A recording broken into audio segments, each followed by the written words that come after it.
It's the morning of January 11th, 2007. I'm Michael Aron of NJN News. This morning we're going to talk to Cliff Goldman. Cliff was Deputy Treasurer in Brendan Byrne's first administration, became Acting Treasurer in '76, and appointed Treasurer in '77. This is for the Rutgers program on the governor and the Brendan Byrne archive. Cliff, how did you get involved with Brendan Byrne? My friend Dick Leone got me involved during the campaign. I didn't do much during the campaign, and then I was offered the position Deputy Treasurer. I did some work during the transition, and then I became Deputy Treasurer. How did you know Dick Leone? We were roommates at the Woodrow Wilson School. I also worked under Dick Hughes. I actually wasn't recruited by Dick Leone for that. He was, I think, still there. But I did work under Hughes, and then I worked under Cahill for a while, too. What did you do for Hughes and Cahill, and where were you in life at that point? Well, I was a young guy. I started with Hughes in '66, so I would be 23. What were you doing in life? Other than, were you working full-time for Hughes? Yes. I worked in Venezuela. I came back, decided I wanted to be in the poverty program in those days, and went to work for the state because Paul Ilvasacker was coming, I heard, was coming to New Jersey, and I wanted to work with him. Who was he? He's a famous name. Who was he? Paul was like the philosopher king of domestic policy. He had been the head of the Ford Foundation's domestic program. He had been a professor at Swarthmore. He was a fantastic person. Let's go back even farther. And then I did work on the poverty program. I worked in the Newark riots. I got interested in the Meadowlands legislation we were drafting, and I became the first executive director of the Meadowlands Commission in 1969. And I stayed there for 2 or 3 years under Cahill, left of my own volition. I liked Cahill, his people, they were nice to me. I got involved in the Sports Authority because of that. I was on the inside group with the Cahill and Joe McCrane because of my familiarity with the Meadowlands. And then I just left. Let's go back a little farther. Where are you from? Born in New York, moved to Teaneck, New Jersey when I was starting high school. My father worked in New Jersey and commuted the other way, and so I couldn't stand the commute, so we moved to New Jersey. What did he do? He had a business in television equipment in Ramsey, so it was quite a commute to New York. And then I went to Rutgers and Princeton. Princeton for graduate school? Graduate school. Woodrow Wilson School? Woodrow Wilson School. What years were you at the Woodrow Wilson School? I graduated Rutgers in '63, and I went to Woodrow Wilson School and got my master's in '65. And then after my first stint in the state government, I went back, got my PhD in '72. I did the work in '72, got it later. And you and Dick Leone were roommates in what year or years? We were roommates in '64, '65. What drew you to public policy? When I was at Rutgers, I got interested in, a friend of mine from Teaneck had won a scholarship, a fellowship or an internship for the summer to go to the United Nations in Geneva. And I got very interested in doing that. And I did do it. And I won the fellowship the next year. And that got me interested in public affairs. What UN agency in Geneva? International Labor. It was called the David Morse internship. David Morse was a relative of Sonny Werblin, So I got to meet David Morse later. Wonderful person. I did a summer at the ILO myself, but we'll talk about that later. Okay. Okay, so you went to the Woodrow Wilson School, 63 to 65, and got to know Dick Leone. And how did you get recruited into the Hughes administration? Well, when I graduated from Woodrow Wilson, I went to Caracas for a year internship down there. I studied international economics, and that was my field. And then when I got back, Who'd you do an internship with in Caracas? I worked for their government, for the president's office in Caracas. I worked on agrarian reform. It was very interesting. I've never been back. I haven't been back lately.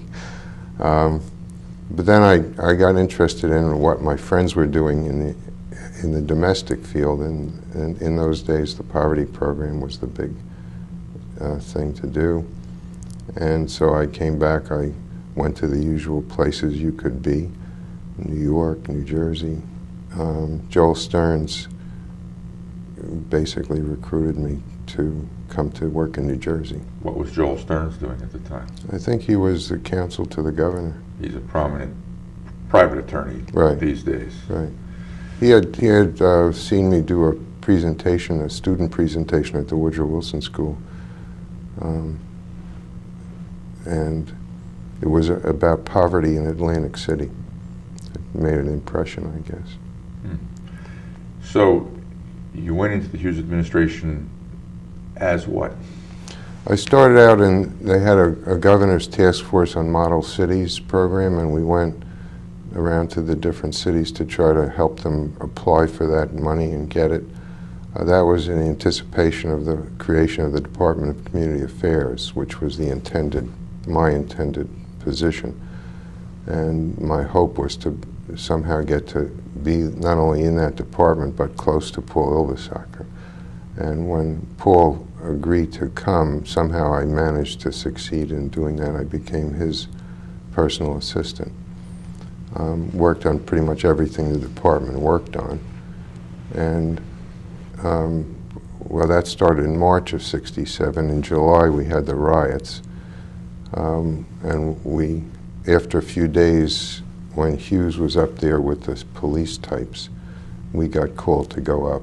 And Paul was very instrumental in changing the course of the state's reaction to it and negotiating settlement of it.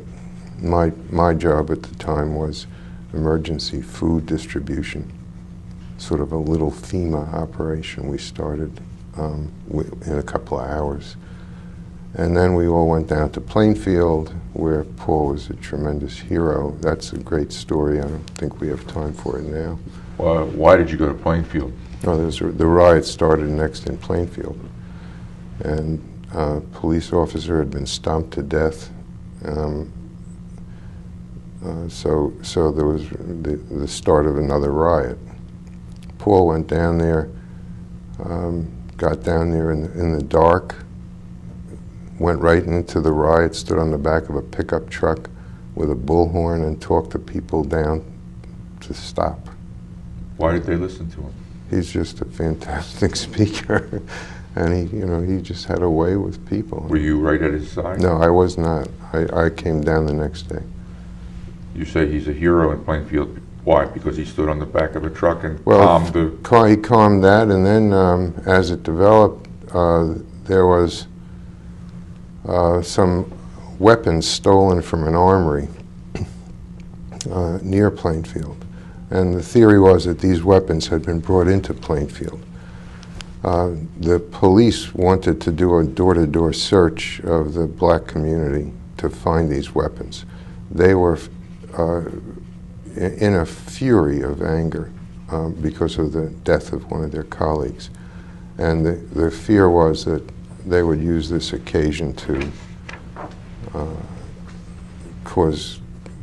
get revenge, let's say.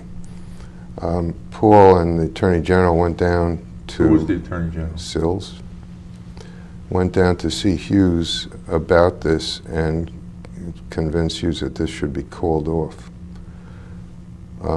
and then came back to Plainfield, and the tanks, they had personnel carriers and like tanks going into the black community, and Paul got in front of the tank and stopped them, like physically, and then calmed that down. And then the part that was really, to me, inspiring was that he went down into the day room of the police station when it was all calmed down and took about 2 hours verbal abuse to sort of allow the people to vent, and subjected himself to this. Then he went to hospital in Colorado. He was diabetic, and he had eye problems, serious eye problems. I think he was legally blind. And he was going for an operation, and one of the senators in Washington, forget which one, maybe Stennis, one like that, sent him a subpoena because the police from New Jersey had said he was interfering with police work and blah blah, and they made him leave the hospital. They wouldn't even let him,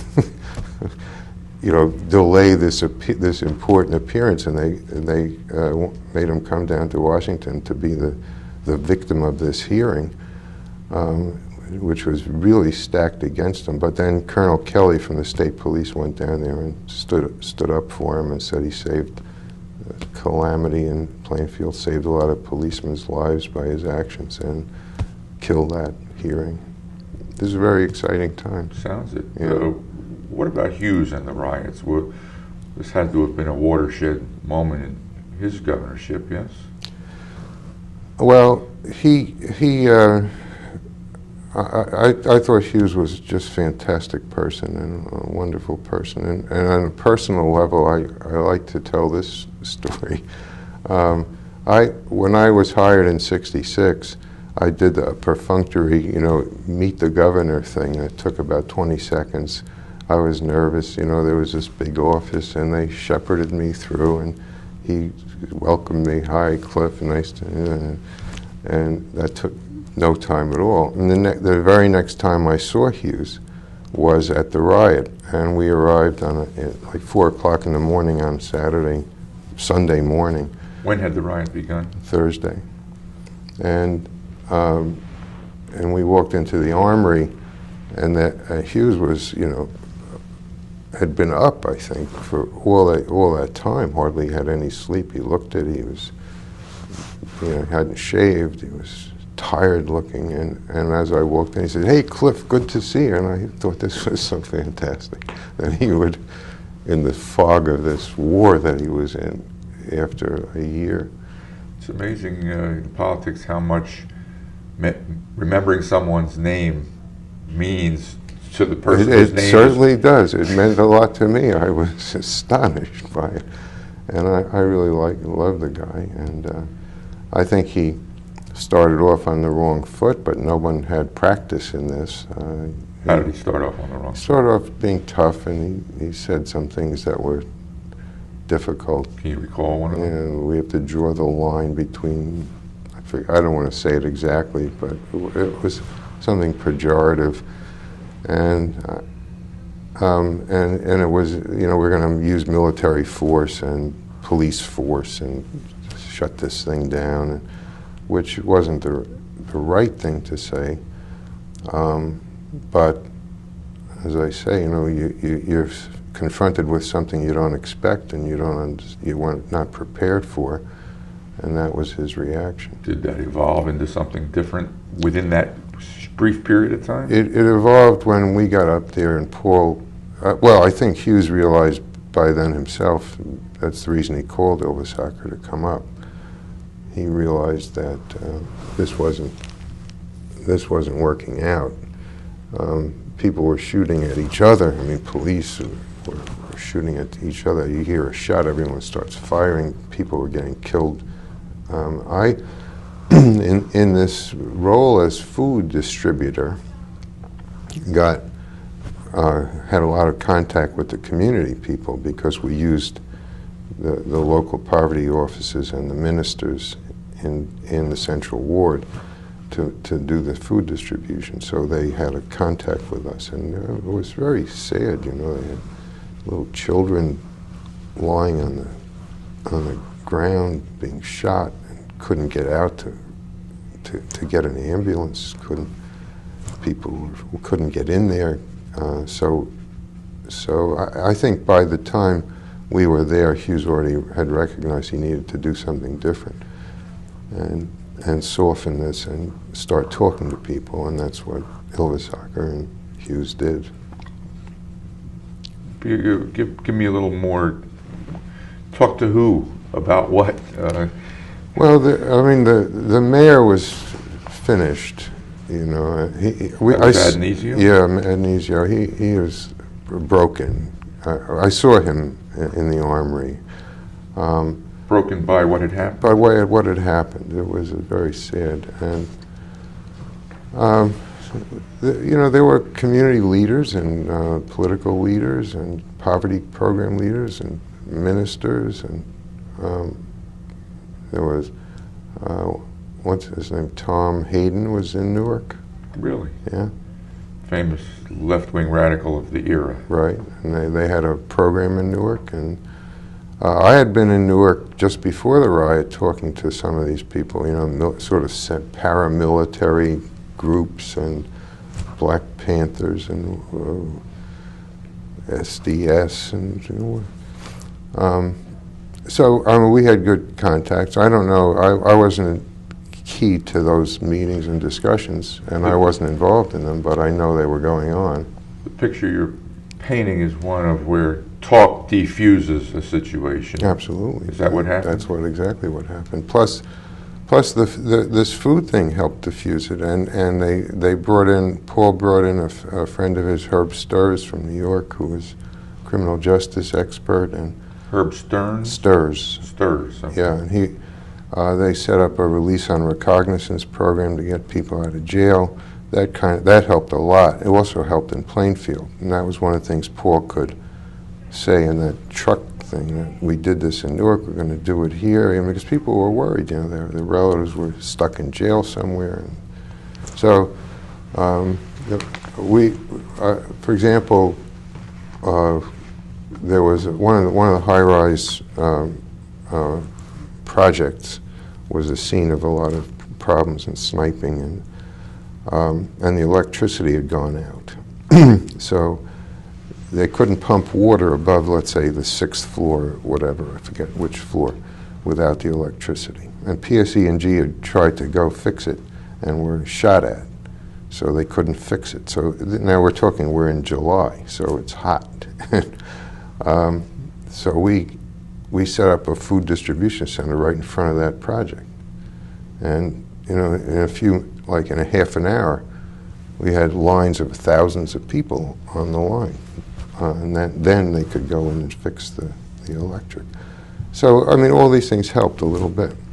Stan Van Ness was also a junior staffer in the Hughes administration at the time. Higher staffer. Higher Yeah. staff? He was not junior staff? Not junior. What was he? I think he was assistant counsel or counsel to the governor. Do you have any recollection of him at the time of the riots? Did he have let it go. Did he have any? He did, but I don't remember. He was a good friend of Paul's, and they worked closely together. Then we helped on the Lilly Commission report that explained what had happened in the riots and made recommendations. The Lilly Commission? Yeah, Bob Lilly was the head of Prudential, and Hughes set up this commission to study the riots afterward. And then it was on a Friday. I think Ylvisaker said to me, you're supposed to fashion a program out of the Lilly Commission report of what the governor could say in a speech, a full program to address the needs of the state that were disclosed by the riot. How long did the Lilly Commission take to make its report? A couple of months, I forget. This was during the fall. So, they were, Sandy Jaffe was this chief, Robert Goldman, and they did a good job. Anyway, this was on a Friday. You have to have it Monday. So, but I did do that, and then I saw Joe Katz on the street. Joe Katz was the communications to a PR chief for Hughes, who I didn't know. And he saw me and he said, "Are you Cliff Goldman?" I said, "Yeah." He said, "Well, I got your report and I didn't change a single word." So he was happy. I was happy. How long a document was that, do you think? It was the whole program. It's in a book. I have it somewhere. It's called The Moral Recommitment Message. Did it yield a speech of its own, or did it become part of a State of the State speech? It was on its own, as I recall, and it was a program of different things that the state should be doing, and improving education and health and blah, blah. And so I don't remember the detail of it, but it was generated by the Lilly Commission. What was Governor Hughes like to work for? Well, I didn't see him, as a personally, but except when we got to the Meadowlands legislation. And when was that? Now, we put in the legislation in 1967. It was put in by Senator Kiefer, who was a Democrat from Bergen County. Had no chance of passing. What did it do? It took home rule powers away from 14 municipalities in 2 counties and invested them in a state commission and empowered that commission to make a plan for the Meadowlands and to carry it out regardless of local land use, zoning, whatever. Was that an old idea that had been kicking around for a while? It's been kicking around since 1890. There were commissions and reports every 5 years or so, maybe even earlier than 1890. And when we came into community affairs, the division of planning was in community affairs, state planning division. And they had been working with the municipalities for like 10 years, producing these blue-covered books. There were boxes of them. Good work. But it was just a way of talking about it. It wasn't going anywhere. And Ylva said, "Look, either we do this or we stop putting out these books." And so we decided we would do it. During that,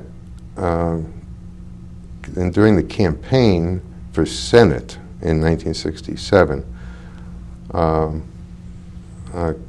Kiefer ran on this bill, and his opponent was Fairleigh Dickinson. Fairleigh Dickinson. Right. That was his name? Yes. Okay. You've been around, Michael. Well, I know. Let's see. Anyway, it was Fairleigh Dickinson, and he was the son of the Fairleigh Dickinson who started Fairleigh Dickinson University, and that was Becton Dickinson, the healthcare implement company in New Jersey. Right. And so Dickinson. What party was Kiefer, a Democrat? Kiefer was Democrat, Dickinson was the Republican. How do you spell Kiefer? K-I-E-F-E-R. Dickinson issued a press release attacking this legislation, and that caused us to have a big meeting in Ylvasaker's office about, how to deal with this. And of course, in every one of these meetings, that people take both sides. Automatically, if someone says one. But there was a person in the community affairs named Jack Leeson, who's my first boss in this Model Cities task force, and he was a very smart, sensible, politically astute person who never said anything unless he knew he was right. So when he did say something, people listened to it. And Jack said, "Look, Dickinson's a good guy. This is put out by some staff person who doesn't know what he's talking about. Don't attack back. Just ask Dickinson to have lunch. Talk to him. He's a wonderful guy, and just, tell him his staff guy was wrong, and that's what happened. And then Dickinson won and became the sponsor of the same legislation. Wow, that's a great story. Yeah, so, I mean, these little things, that change. I don't know whose phone that is. Why don't we take a break? I don't think it's mine. Okay. So Dickinson sponsored the legislation, and it then passed in the late 60s at some point? It kept going back to there's a Republican legislature, and it kept getting, in the Assembly, 9 votes where it needed 41. I mean, the Republicans had a big majority, so and they kept saying, "Why do you keep bringing this back? I mean, it's never going anywhere." And I don't remember all the details of it, but it went on and on and on through '67 through '68, and we just kept putting it back and sending it back, and at one point there was, at the time, an issue over who owned riparian rights in New Jersey. The state claimed ownership to riparian. The riparian land is land which is flowed by the mean high tide, and there are hundreds of thousands of acres of such land in New Jersey, including the Hackensack Meadowlands. And there was the dispute was who owned the land and what's the definition of the land, and that dispute was ended by the court in favor of the state of New Jersey. So people had their title threatened all up and down the coast, and in these even in these urban areas like the Meadowlands. There were the Republicans from the shore area. I think the guy's name was Senator Herring, put up a constitutional amendment to cede ownership of that land to the titled owners away from the state. But he couldn't get enough votes to pass that. And a deal was arranged, not with Hughes, but with the legislature, with Dickinson and those people, that they would give them the votes they needed for that thing if they passed the Meadowlands bill. So that both of those things passed. Still with Hughes as governor. With Hughes as governor. And Hughes doesn't have a veto over the constitutional amendment thing that passed. But in passing the Meadowlands Act, they made 2 minor amendments. They thought were minor, but we thought were major. So Hughes vetoed the Meadowlands Act. After fighting for it for several years? Right. It was just fantastic. And I got to write the veto message. And I wrote the veto message and delivered it to Morvan, like at midnight. And in the morning, Hughes had completely rewritten it in his own hand on yellow papers and delivered that veto message and got them to come back and pass the Meadowlands bill without the offending amendments. Do you recall what the amendments were, or whether they were significant today? Yeah, they were significant because they threatened the constitutionality of the act. You can read about it in my PhD thesis somewhere in the Princeton, and probably at Rutgers Library too. But I had this all described, and I don't remember it all now. But I thought Hughes was like a magician.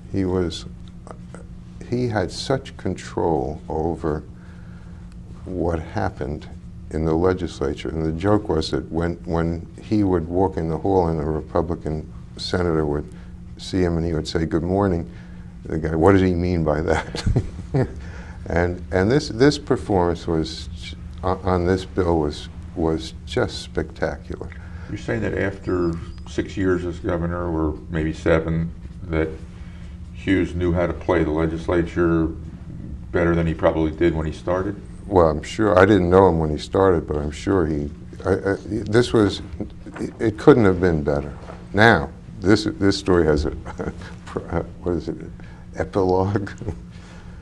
As soon as all this was done, Hughes attacked the constitutional amendment as the billion-dollar giveaway, depriving our school children, because the proceeds from the sale of riparian lands go into the state school fund to support schools. And he mounted this gigantic campaign that they were stealing $1 billion from the school children.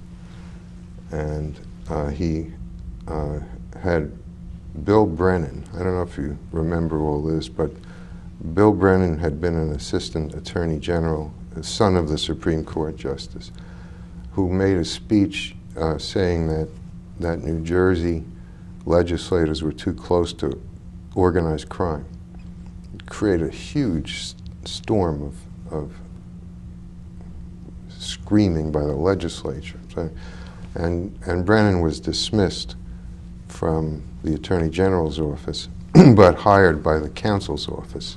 And Hughes put him in charge of this program to undo this constitutional amendment with that reputation that he had of. Anyway, I remember some of the Republicans were saying, I didn't get elected to eat crow, but they did. And they came in and they repealed that amendment. So the deal that enabled the Meadowlands, the other parties didn't get their half of the deal delivered, so to speak. Correct. At that time, what did you and others hope that the Meadowlands would become? Well, one of the basic premises of the Meadowlands was that the United States Corps of Engineers, Army Corps of Engineers, was going to build tide gates on the Hackensack River to prevent the flooding of the Meadowlands. And then they would develop mixed-use development. This is 20,000 acres of land. We didn't have a firm idea of what it would become, but we did have a definite, firm idea of what it had to stop becoming, which was the worst hellhole imaginable. I mean, today you could not imagine what that place was like. What was it like? Well, there was the open garbage dumping all over, with fires all the time. When you went around in a helicopter, the creeks were multicolored from the waste, the paint and the paint waste and chemical waste. There were huge sludge ponds. It was terrible, a terrible place. And this was before the environmental movement, really before Earth Day and all that. But there was enough awareness of the need to do something about the environment that we did put in the bill something about the ecological balance of nature, and so that was a goal of this project. When we set up the commission to run the Meadowlands, Ylvisaker had contacts with everyone in the country who knew anything about environment, planning, development, all of that, and he had a series of people come to help us. I mean, Lord Llewellyn Davies from England, I mean, top-notch people. Then Princess Beatrix came. Her husband was a land planner. Prince Klaus, I think it was. And all kinds of planners from the United States, and looked at it. And we had we settled on a planner from California named Dan Coleman, who was an engineer working in coastal wetlands. And his general theory, and he was working all over the world. He worked for the Vatican. He worked in Australia. So his general theory was you don't fill in wetlands. You preserve the wetlands and you build on uplands around it. And he had done this in California, in Marin County. And so, and we had an environmentalist from Lehigh University, a young man named McNamara, and he came in and was, very intelligent, very easy, articulate to get to the point of you can do anything you want here. It's a question of money. He and I went around one day in February. We went by boats. We went by helicopters. We had these big hip waders. We walked through all these areas. February of what year do you recall? It would be 69, I think. Because you could get to places when it was frozen over that you couldn't otherwise. And he produced a map of which wetlands were worth saving, which ones were gone, which I think, even though it was, he did other work, he looked at other studies and came back, but even though it was a fairly quick study, he got it pretty much right, I think, because we did more studies later and they just validated. Anyway, point of all this is one day we went to the Corps of Engineers and they had been very helpful. They came down to Hugh's office to scare the legislators who had amended the bill that if these amendments stood, we'll cancel this $300 million project. This was powerful, and got them to remove the amendments. And then we went to the Corps of Engineers and we said, we changed our minds. We're not doing any tide gates, and we're not filling this land up. So they were nice about it. They had other things to do.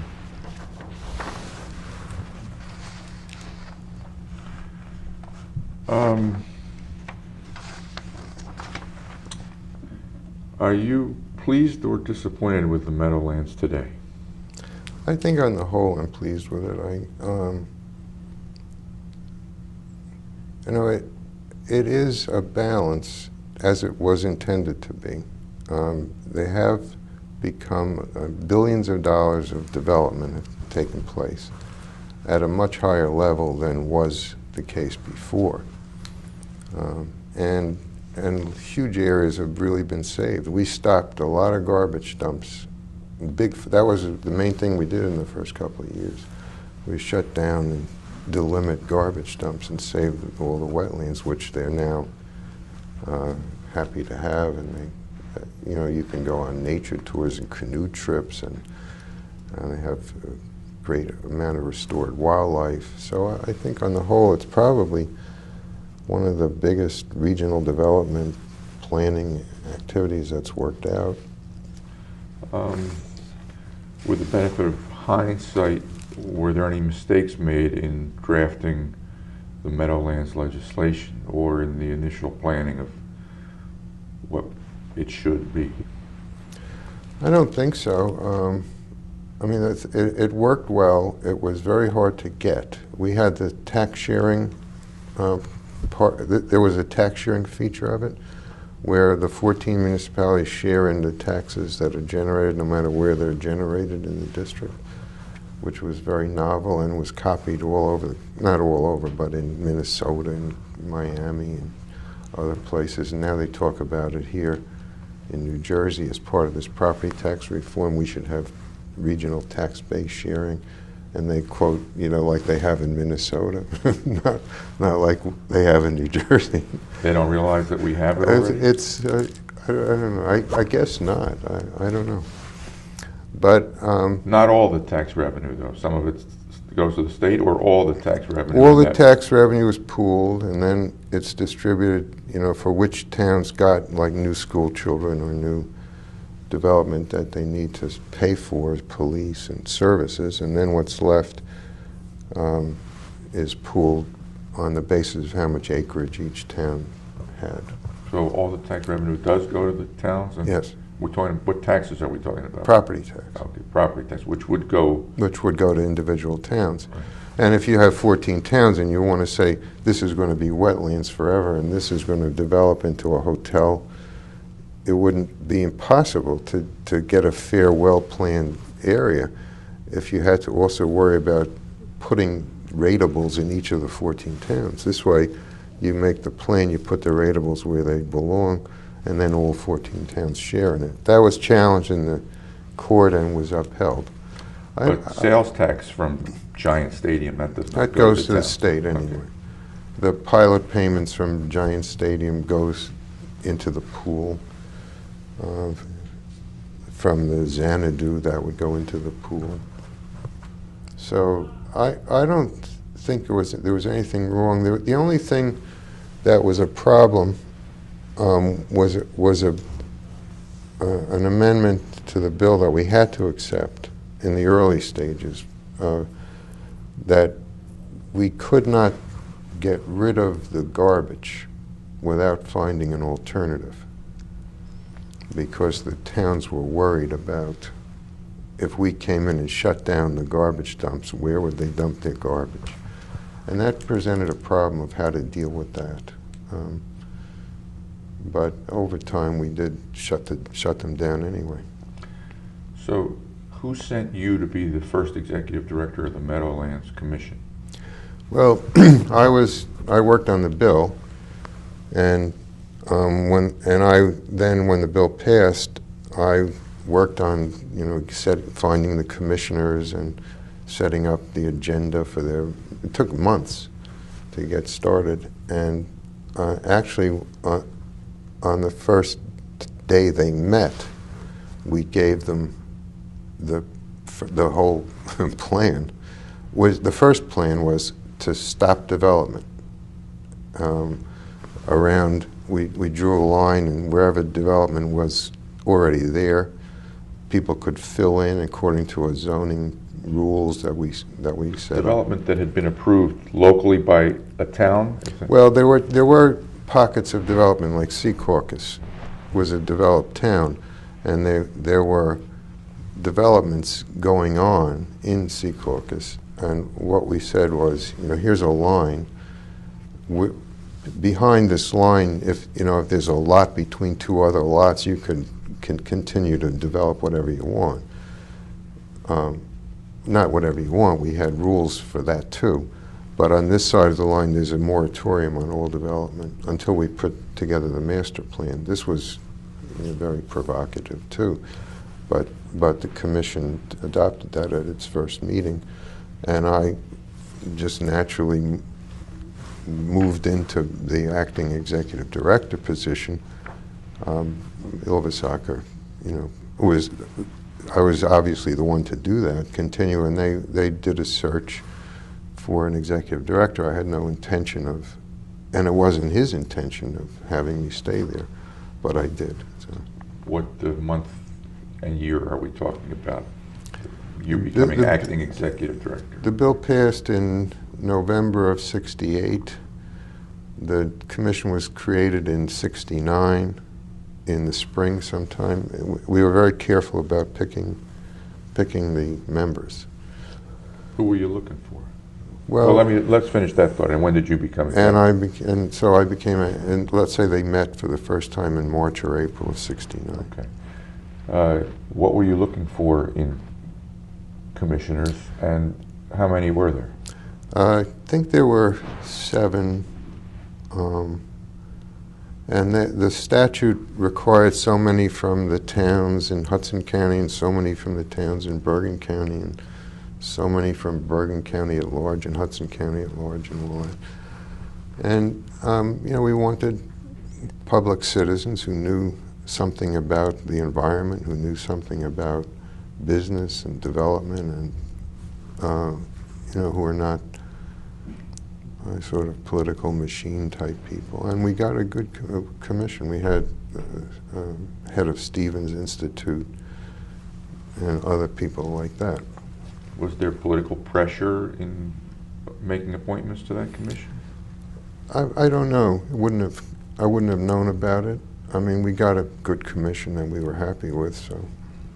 You weren't in charge of recruiting those commissioners? I was in charge of finding, names. But who else was pushing other names to the governor's office, I wouldn't know. So we're talking about an election year, 69. Right. It's the spring of 69, and Hughes is finishing up his second term, and Cahill is a candidate for governor against, who did he run against? Minor. Against Minor, trying to make a comeback? Right. And you're up at the Meadowlands Commission now running this new entity. Right. And Cahill wins the election. Why? Why did Cahill win the election? I don't really know. I wasn't too much into politics, and I was very busy up there. We were really working intensely, and we had some real serious day-to-day problems. We had a lot of fun. Where was it? There's an office, headquarters that I know of today. Is that where you were, in that office? No, we rented an office in Lyndhurst. Okay, so Cahill wins the election for whatever reason. Right. A Republican comes in and replaces a Democrat, but you stay on in this new crucial job. It was amazing, and here's what happened. I don't really know, but, well, first of all, there were Republicans involved in the Meadowlands. Like Bill McDowell was the mayor of North Arlington and a member of the commission, and a staunch supporter of the legislation, one of the few mayors who had from day one. But in any case, during the Cahill transition, some people came to see us, and we described what we do, what the commission was all about. I mean, it was a big thing at the time. It was like cover story Sunday Times Magazine. Really? This was a national thing. And then in January, I got a call. I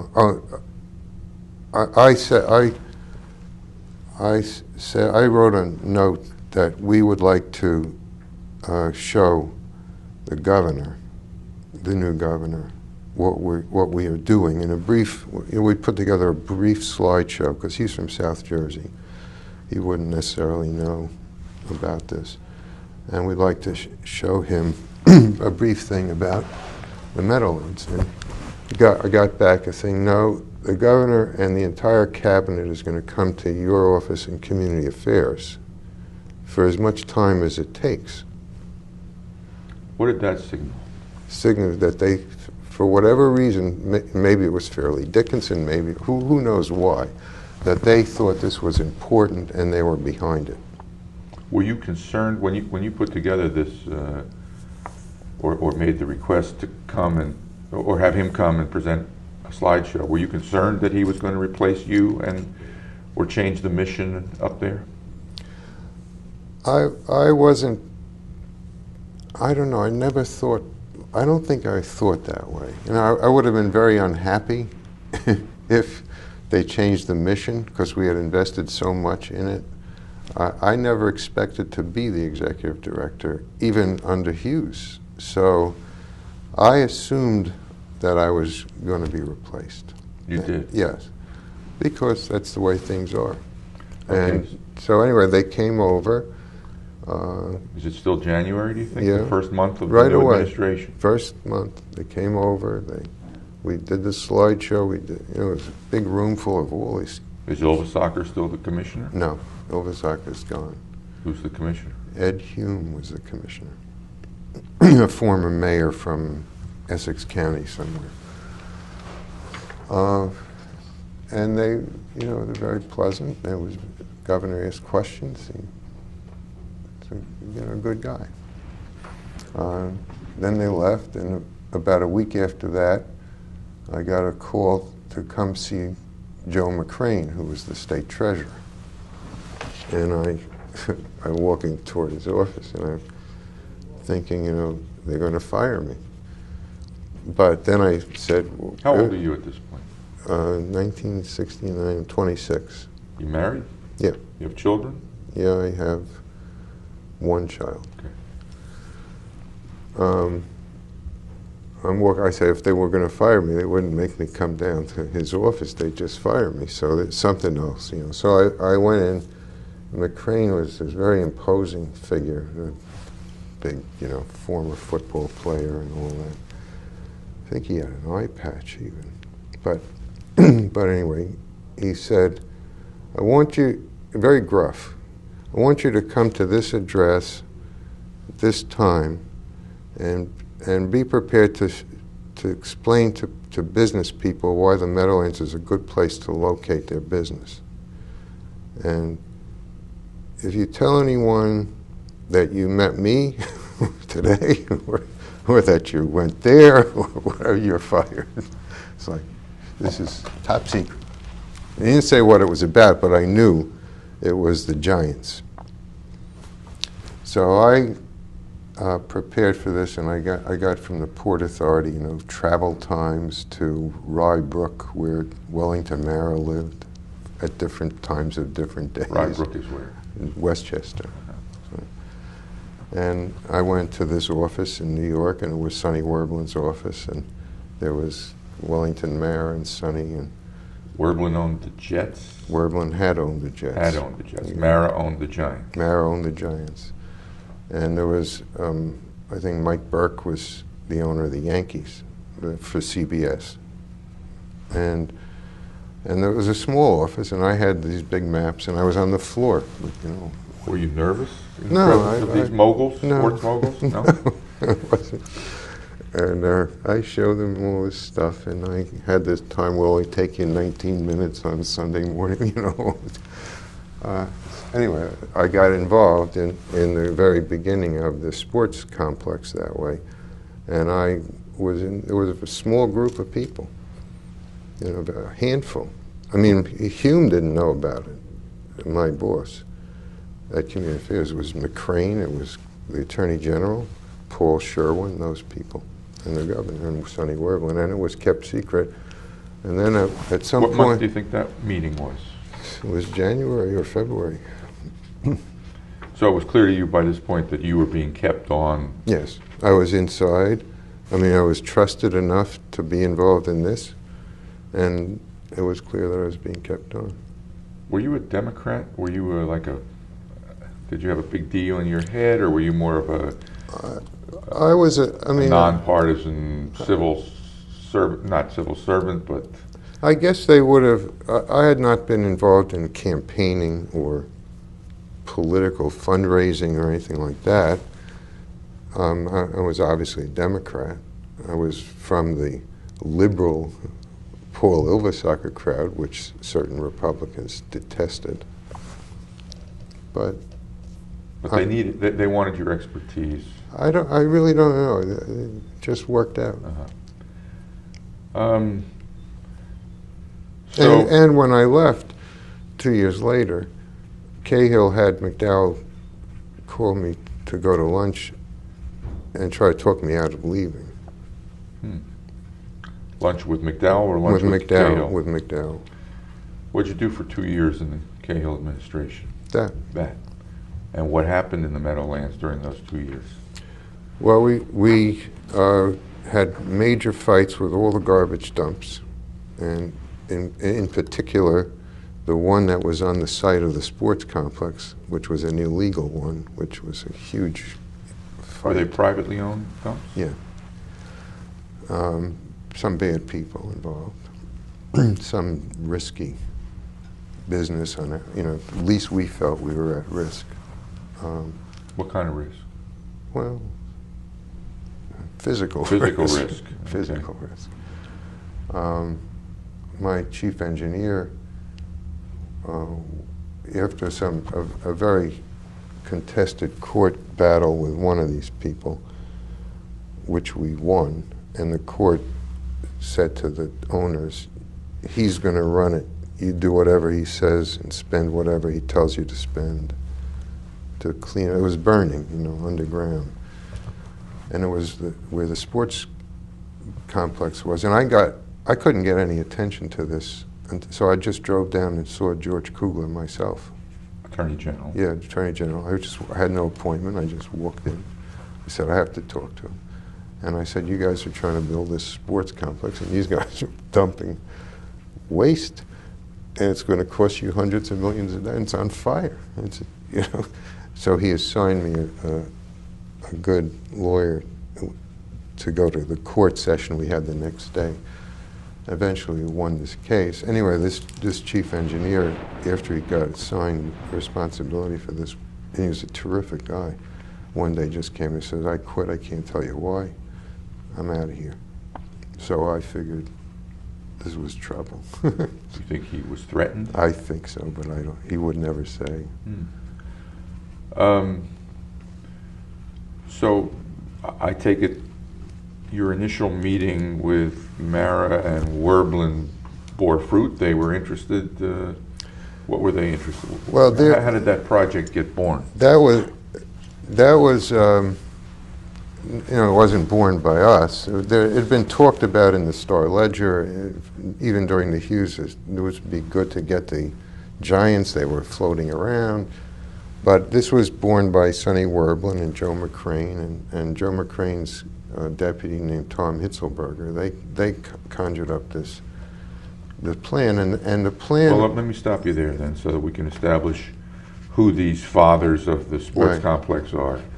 Werblin had owned the Jets, but at this point in time, what is he?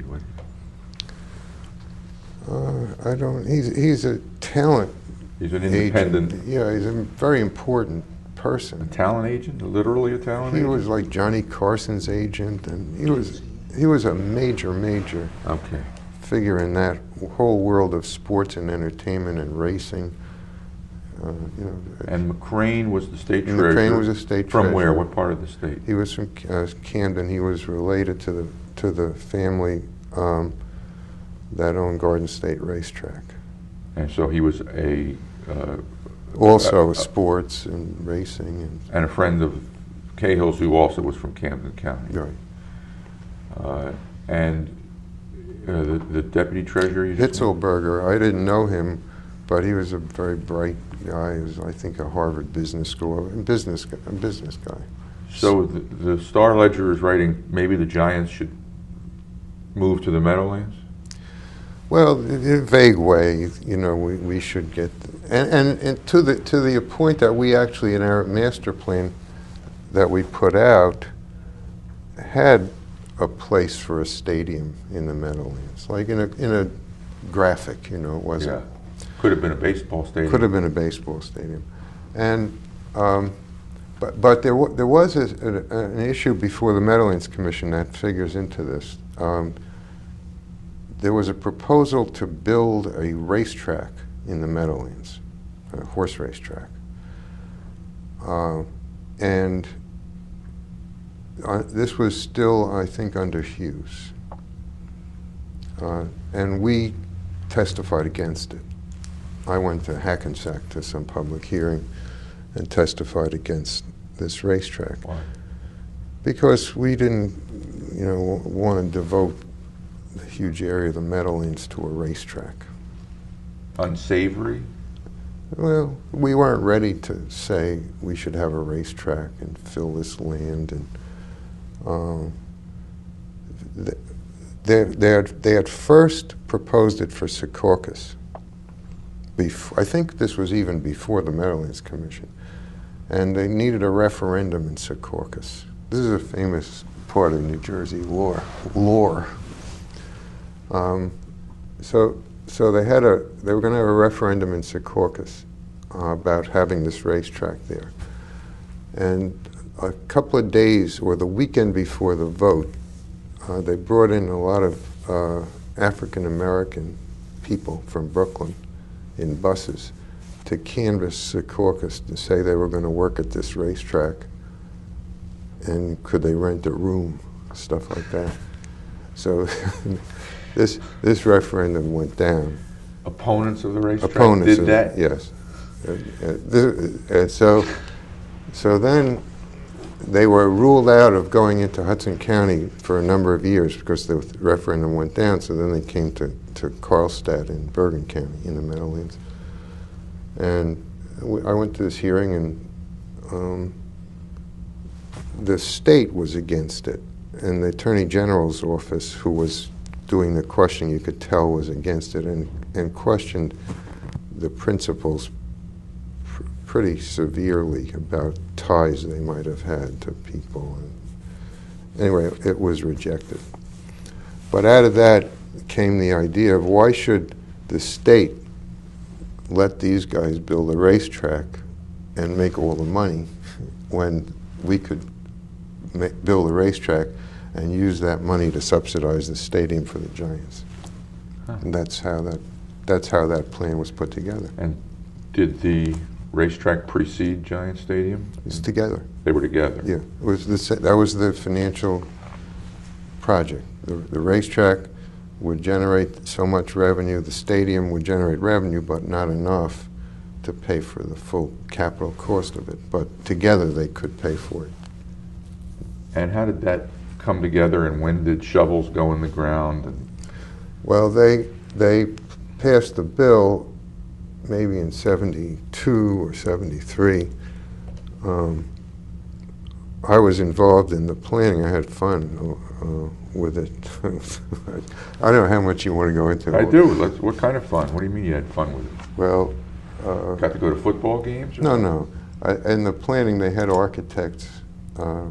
State had architects, the Sports Authority, whoever, and the question was, where should it go? Where should this sports complex go? And they picked the site where there's a peninsula surrounded on three sides by the Hackensack River, and the other side by the Turnpike, so you couldn't get into this site.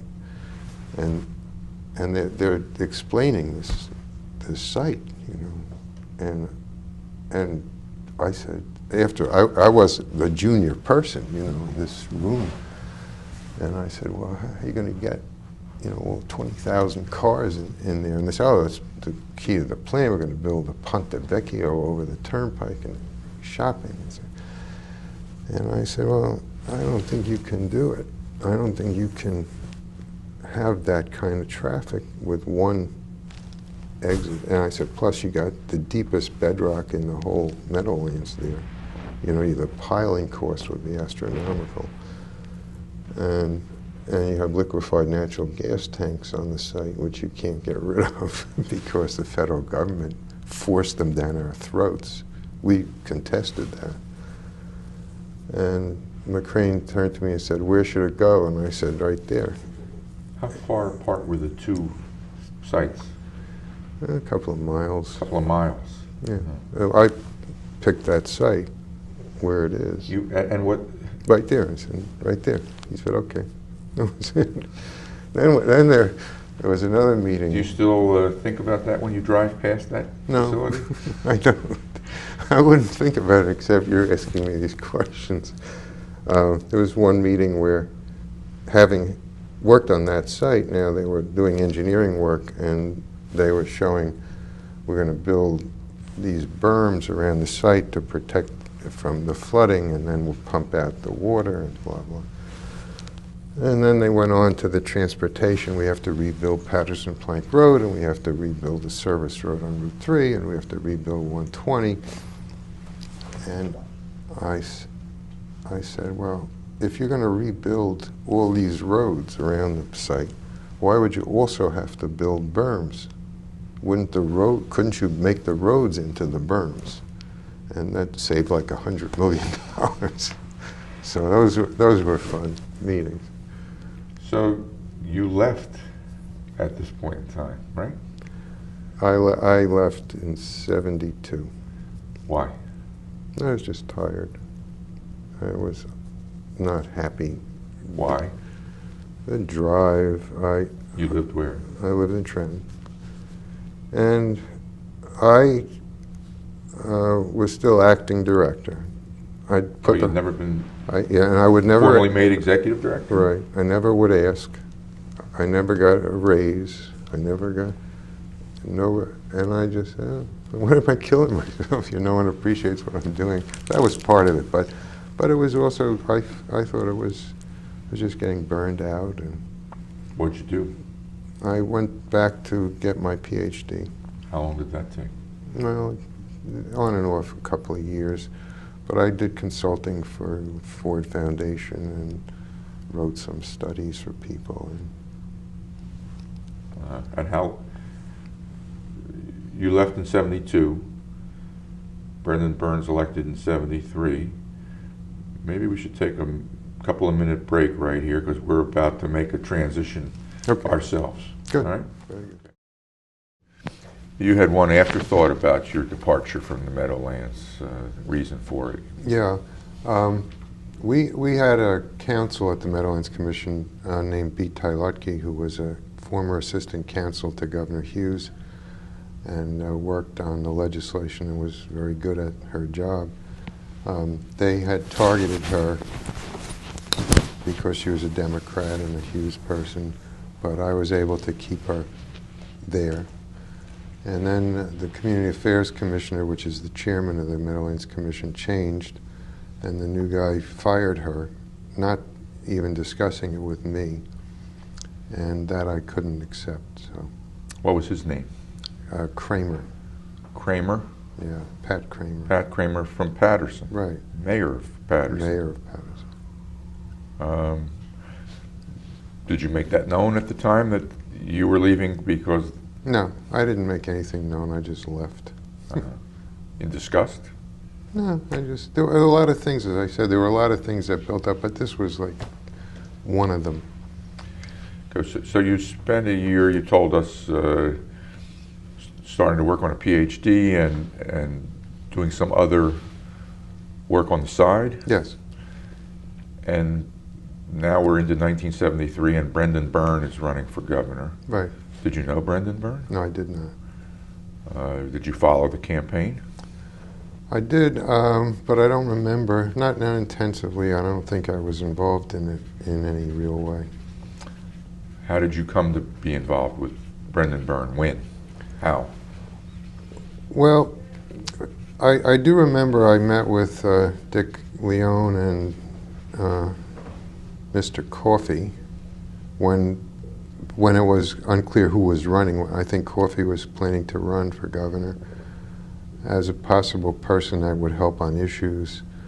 Then he did not run, and I guess Dick must have brought me over to the Byrne group as well, but I don't remember being actively involved during the campaign. What is your first memory of being actively involved in the Byrne apparatus? It was probably in the transition where the issue of the Giants Stadium came up, and there I did know something about it, and was involved with, along with a lot of other people, because the plan to build the racetrack and stadium had come a cropper. It failed when the financing was attempted during the Cahill years. That year, they couldn't sell the bonds, and it was a dead issue. They were coming back to Byrne during the lame duck session of the legislature. The Sports Authority people, Sonny Werblin and Bud Foley, the people who are on the Sports Authority. And their financial team, which now had been changed and it was now Merrill Lynch, said the state had to sell the bonds with a moral pledge. Moral pledge is an indirect form of state backing for the bonds. In other words, the state would back the bonds. It was a very weighty proposition to someone in a transition period, not yet governor, not yet acquainted with the rating agencies and the bond market and all the things that had to be evaluated to see if this deal would work and what effect it would have on the state's credit. So there was a lot of time spent on this, and there was a lot of back and forth as to whether or not to do this, whether to do, when I say this, I mean to do the moral pledge. If you're going to do it, do you do it now, or why can't you wait? Maybe there's a better financial plan. A lot of work was done on it, but the outcome of all that was that the lease with the Giants was renegotiated in favor of the state in important ways.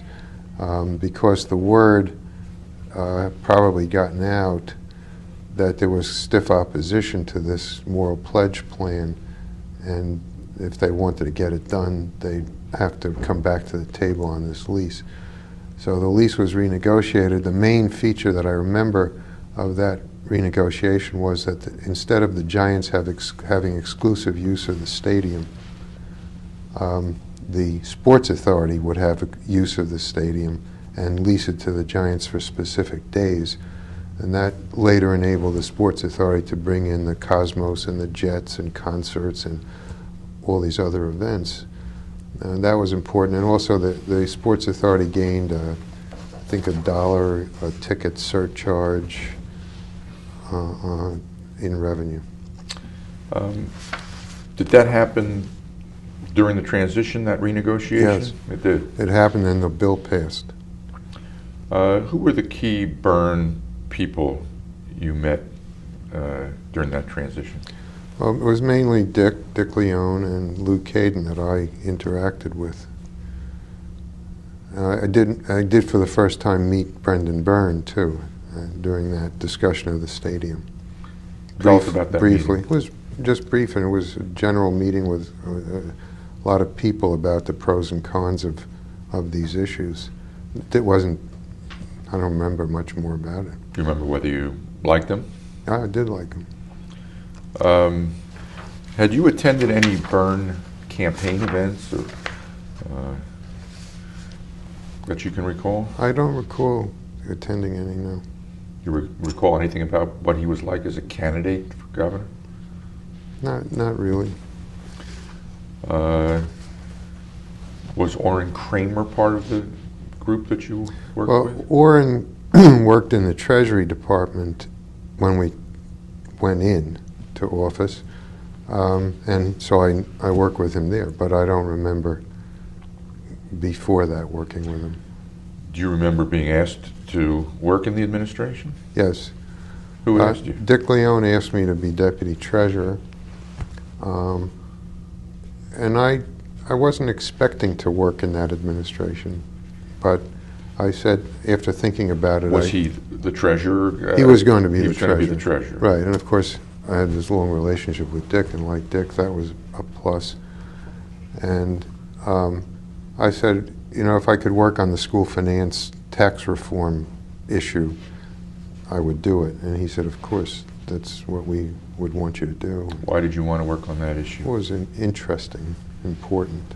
What was the status of the issue on your way into office?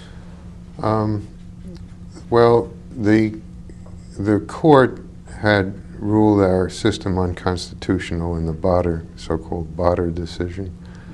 And Cahill had this wonderful tax policy commission called the Sears Commission that produced a wonderful study about this problem and recommended a package to solve it. An income tax as part of the package? Income tax, state property tax, a lot of Statewide property yeah. tax? This And was, an income tax? Yeah. This was the premier tax policy study commission ever in the state of New Jersey.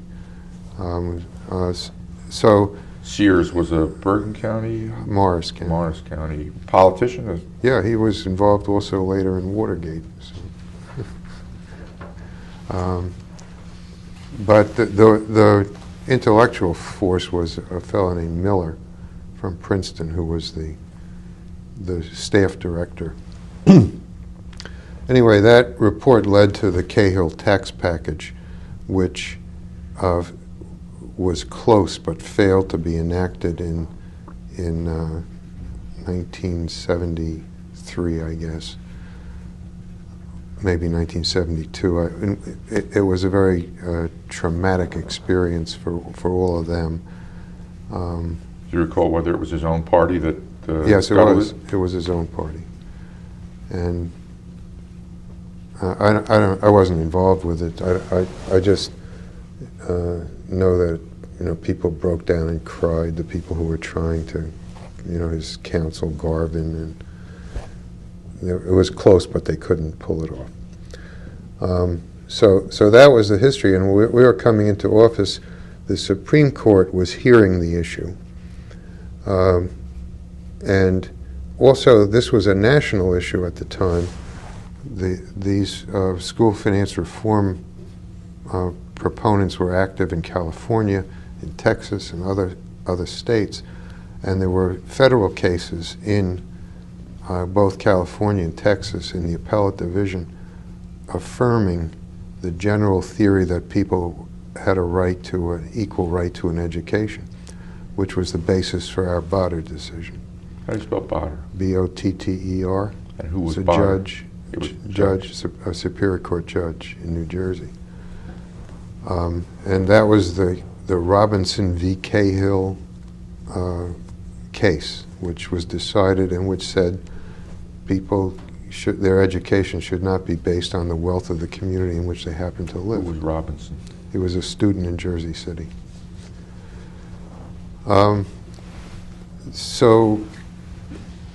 So that was the situation. It was we did have to deal with this issue. Everyone expected our Supreme Court to uphold the Botter decision, and I don't remember the discussions of what we would do and what we shouldn't do and should do, what the governor wanted or anything like that.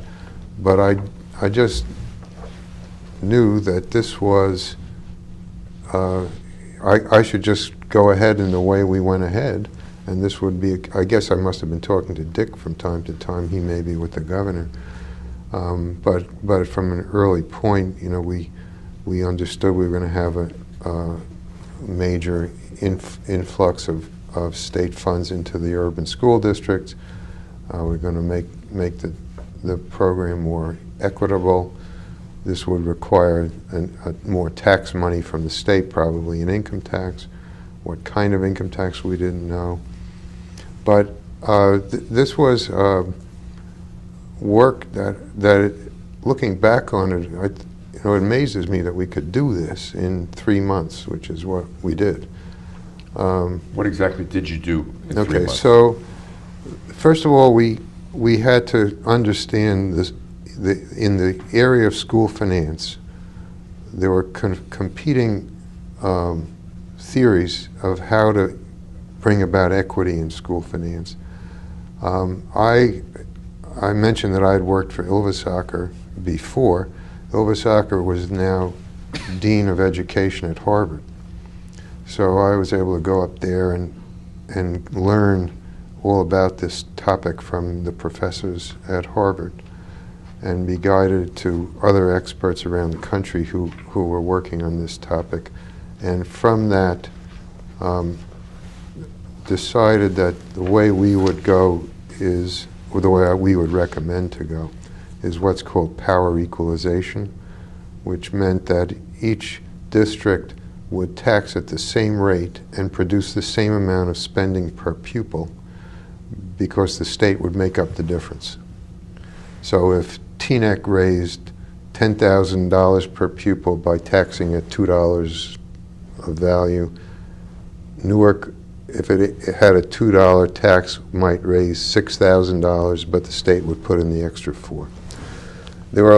It's a lot more complicated than that, because there are other categories of state aid, minimum aid, there was transportation aid, special education aid, all these other factors which had to be thought through.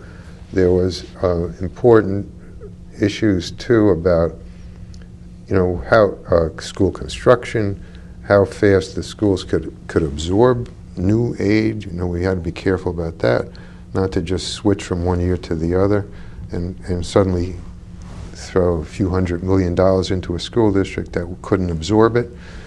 And yet they had to absorb it fast enough to catch up to the richer school districts, which was the main goal of all this. There were important issues of school governance, the relationship between the State Board of Education and the local school districts, because the fundamental basis of all of this in the court was that the state had the responsibility for providing education.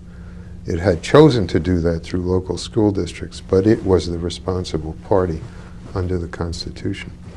So that meant how does the State Department of Education relate to the local districts to enforce an improvement of education with the new resources that were being made available. So there was quite a vast amount of discussion of education issues and education finance. And on my little committee that was working on this was Acting Commissioner Bill Shine, who was carried over from the Cahill. And Herb Starkey was the numbers man who understood about all the state aid and could use the computer to figure all this out. Then there was the tax issue, which was enormous. Both Hughes and Cahill had failed to impose an income tax in New Jersey, and it was a very difficult thing to envision. I think it's hard to imagine now what it was like then to talk about a 2% income tax. But it was a frightening proposition. But for reasons that everyone knows of tax equity and so forth, the income tax was the preferred source of revenue for this. But then the question was, what kind of income tax? There was a graduated tax, a flat tax, a tax piggybacked on the federal tax, important issues like that. And we I think, recommended not to piggyback on the federal and a fairly graduated income tax in what we produced, but at a fairly low level. We also went through the rest of... Repeat that last. You came up with what kind of an graduated. Income? Graduated. Right. But at a fairly low level. Fairly low. It started at 1% and went up, as I recall. I don't remember the details. We also went through the rest of the state tax structure, and we proposed abolishing certain taxes. There was, at the time, a tax on personal property, so you were taxed on your jewelry or your car or whatever. And we got rid of that. And there were taxes on small businesses that we got rid of. And it was more than just impose an income tax to fund the school program. It was, while we're at it, let's go through the whole tax system and make it work better. So what did you come up with at the end of this 3-month period? A piece of legislation? Well, it was like 20 pieces of legislation. There was the school piece. There was this tax and a whole bunch of other tax bills to eliminate taxes and to change taxes. Then we had a circuit breaker. Now, the circuit breaker was a form of property tax relief, which simply meant you calculate the percentage of someone's income that they're paying in property tax, and when they got over a certain percentage, like 5%, whatever, the state would pick up the rest. That, in the legislation, got converted into what's now the homestead rebate, because the legislature preferred that version. Also, the income tax got converted into a more flat income tax, 2% and 2.5%, which was fine as long as the integrity of the program financially was maintained. Now, when you say, let me stop you. When you say got converted, you're talking about by the end of the process 2.5 years later. Yes. Okay. Before we talk about the process of getting this thing right. enacted, let me ask you some other questions. During the campaign of '73, Governor Byrne, then candidate Byrne, said he saw no need in the foreseeable future for an income tax. Do you recall that? Surely, in hindsight, you recall that. Of course. Yeah. What's your view of that statement in light of what was known at the time? I mean, well, I don't know. That's what people do in campaigns, and they carefully word things. And I suppose in terms of to balance the state budget, or we don't need one. There's a way to explain that. I wouldn't want to offer it because I wasn't involved in that statement. But I think you could certainly have balanced the state budget without an income tax. You could also have reformed the school aid program without an income tax, but it wouldn't be the best way to do it. So, I wasn't related to the campaign. My work was, what's the best way to do this program? Now, we were talking about the components of it. On the tax thing, of course, we had the tax division. We had Sid Glazer, we had John Baldwin, you know, a deep bench of tax people to work on that aspect of it. Then we also worked on local governments stuff because we had a cap on spending. And the reason for the cap on spending was we were about to put a lot of money into local school districts, expecting that they would not use it all at once to spend on schools. They would lower the property tax. And that gradually over time, they would increase the property tax back with the state money to improve the schools. But if they took that money and spent it all on municipal government programs, they wouldn't have the money to improve the schools. So the purpose of the cap was originally to prevent that from happening. And on the schools... Do you recall the percentage of the cap? No, I don't. Okay. On the schools, it was a different matter. It was we were dealing with the relationship between the poor districts and the rich districts. And we had to cap the increase in spending of the rich districts so that the poor districts could catch up. Because otherwise, you know, the rich districts would keep spending higher and higher amounts, and the poor districts would never catch up. And we never meet the Supreme Court test that we expected to see.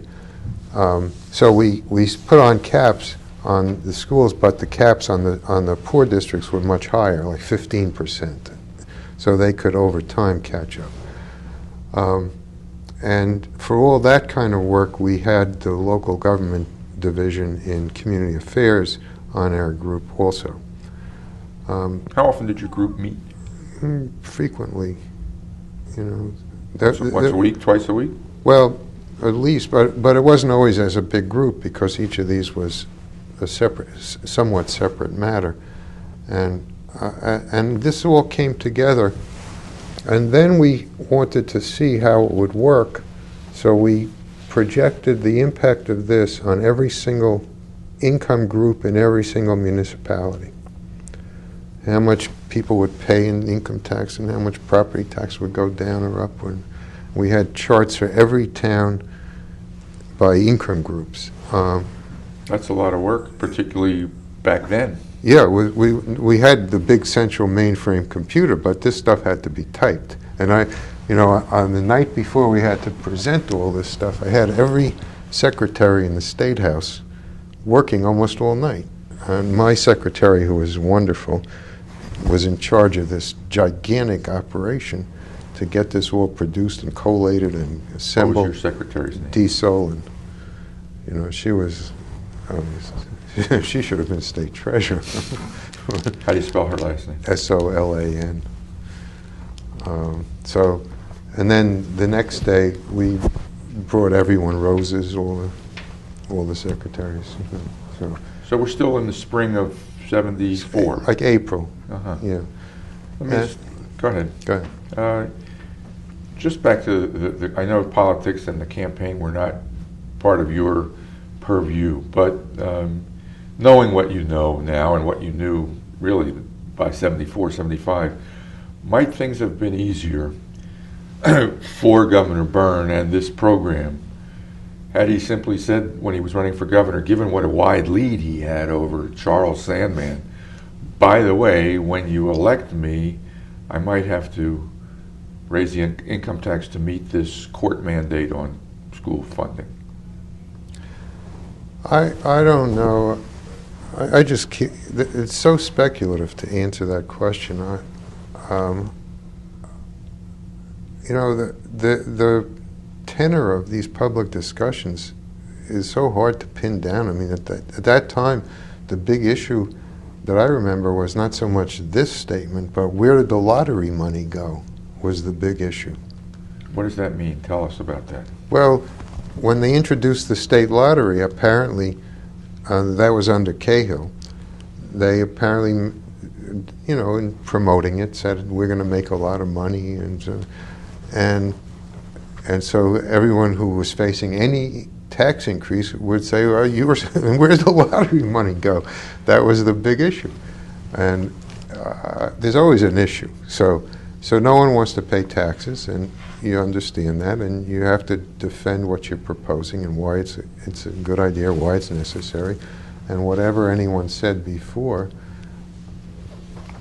But speaking of the lottery, one of the things I did in my interregnum from government was I wrote 2 studies about gambling as a public policy issue in New York, and in one of them we talked about lotteries and how in those days the lottery was you went up and they gave you a number, or they gave you something to scratch off or something.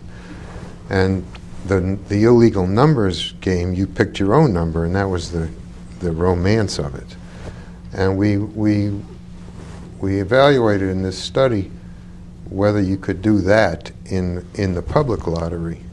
And we had Mathematica from Princeton work on this, and we said you could. And then you'd be tapping into an illegal market. And so the New Jersey Lottery did go that way right away under Byrne, and the revenues shot up tremendously. Huh. How early in the Byrne administration? Right away. Right away? Right away. Was that you and Dick Leone doing that? It wasn't me, although my advice was there, but I think it was Charlie Carella and people running the lottery. You talked about the Sears Commission and the Cahill tax reform package. This is another speculative question, but in retrospect, would the Cahill tax package have been a better long-term solution for the school finance problem than what finally emerged? Well, I think it was a more comprehensive package, and probably, I mean, it's hard for me to answer this in a off the top of the head way. I admired the package. My friend John Colasar worked on it. He thinks it's the greatest thing, and I trust. What was his position in the Cahill years?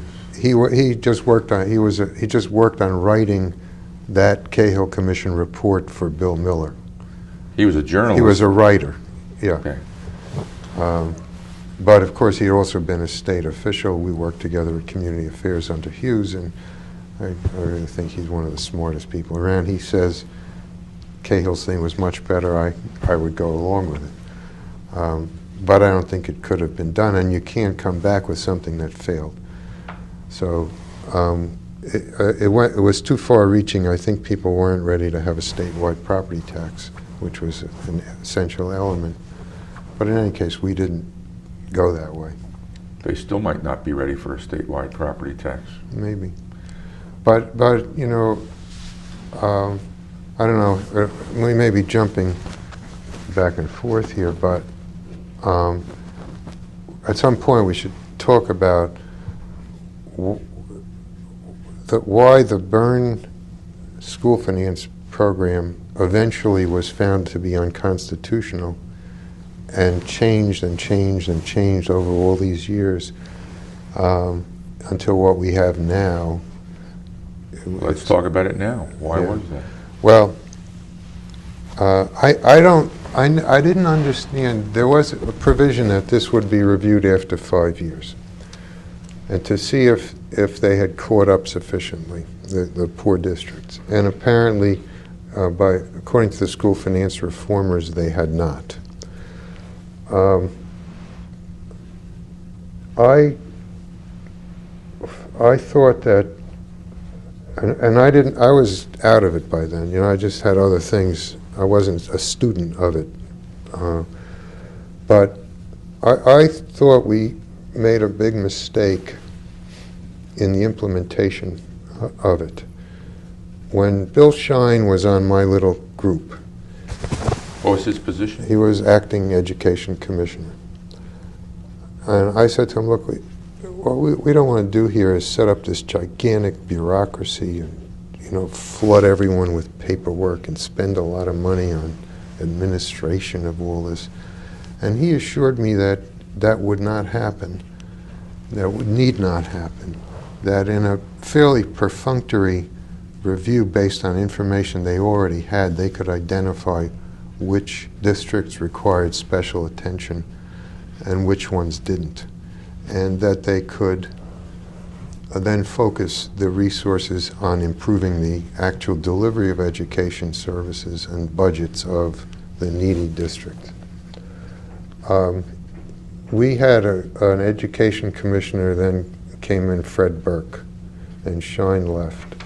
And we did, I think, go into the kind of administration we didn't want, where there was a blizzard of paperwork to all the districts, filling out forms and getting involved, and not a lot of attention, as I understand it, on the real issue of the needy districts.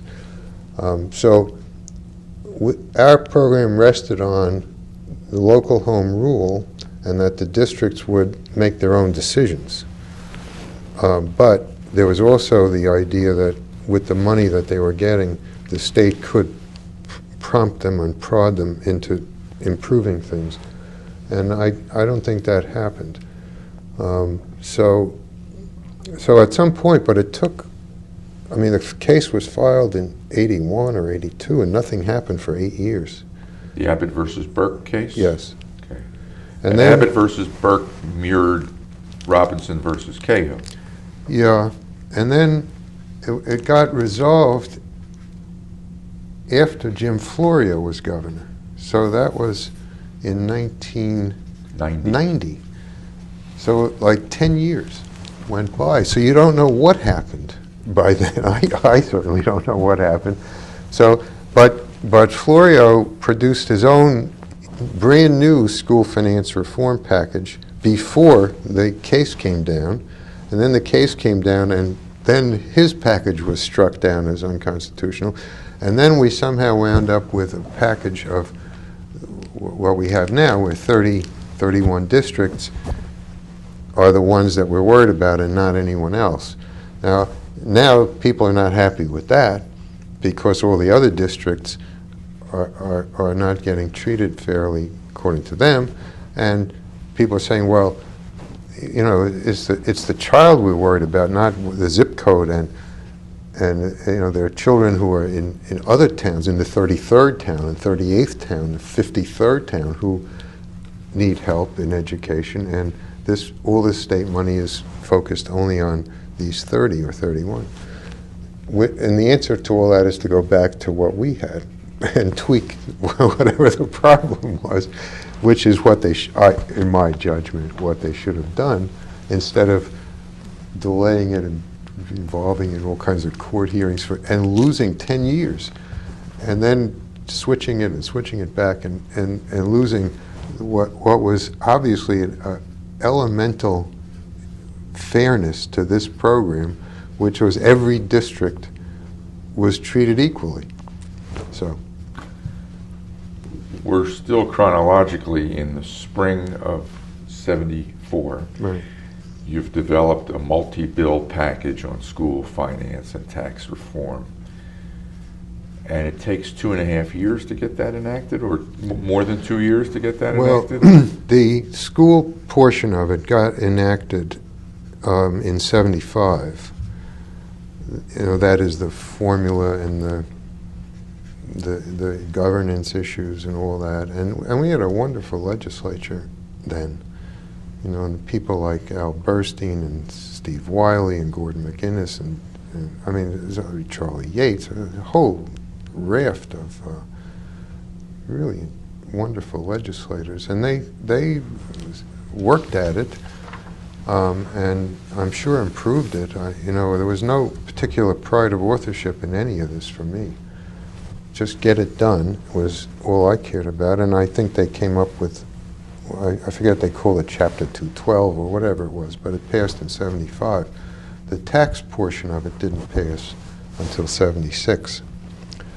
And that was more controversial, and the court prompted the passage of it in '76 by saying that it's unconstitutional until there's a way to pay for this bill, and we're shutting down the schools, which they did in '76. Shut them down in July, right? July. So there was no school in session. There was summer school that was shut down.